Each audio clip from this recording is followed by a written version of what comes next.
The fun of owning racehorses, that is, I think One for Arthur encapsulates it.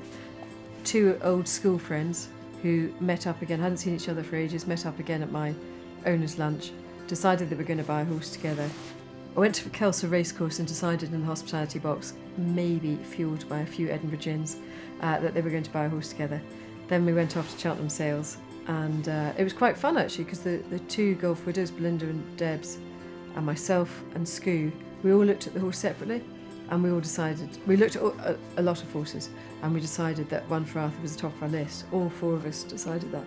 So then there was more drink taken, and the bidding was great. It wasn't sort of surreptitious, it was waving, and anyway, it was great. The fun that they had buying him was tremendous, but they didn't realise how much fun they were going to have at the end of the day. And winning the National, you know, he was a horse that the further we went, the better he became. The whole experience of winning the Grand National with what are now two of my best friends, it was just tremendous. And it all started back in the Irish Point to Point field of One for Arthur.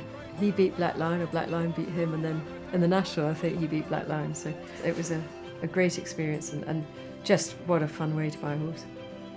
He was a tremendous experience, tremendous journey, which national racing is about. Poor old Arthur wasn't the fastest horse we've ever had here, which was again is so lovely because it means you can buy them at.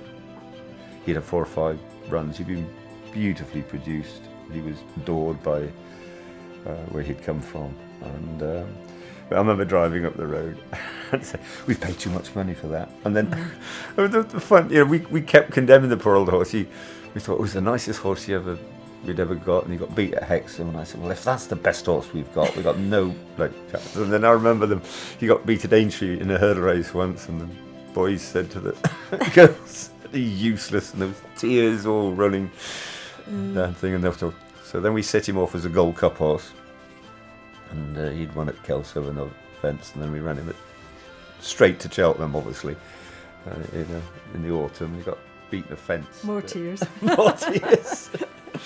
So then, he's a Grand National horse. So let's try. Should we try? Hammer him into that box. And you're a Grand National horse, and he won at Warwick. And again, it was just the fun of it. It was just unbelievable fun. And then, obviously, with all these horses, you get so emotional of him winning the Grand National. I can remember my son was in front on one of Martin Pipe's Vion Le Rouge, and Arthur was at the back, and then suddenly around Canal Turn, Vion Le Rouge was beginning to drop out. So I'm obviously watching Thomas, and then blood's thicker than water, and then the commentator says Arthur's making headway, and then rest is history. You switched allegiance very quickly to Arthur.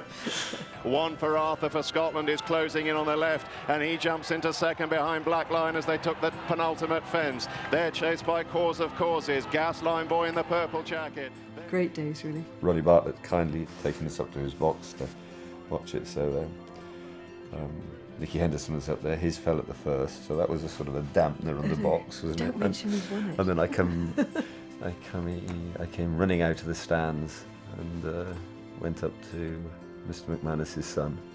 I said, "We won, we won, we won." He said, "I know, we were second." It's like making friends and influencing people, isn't it? Yeah.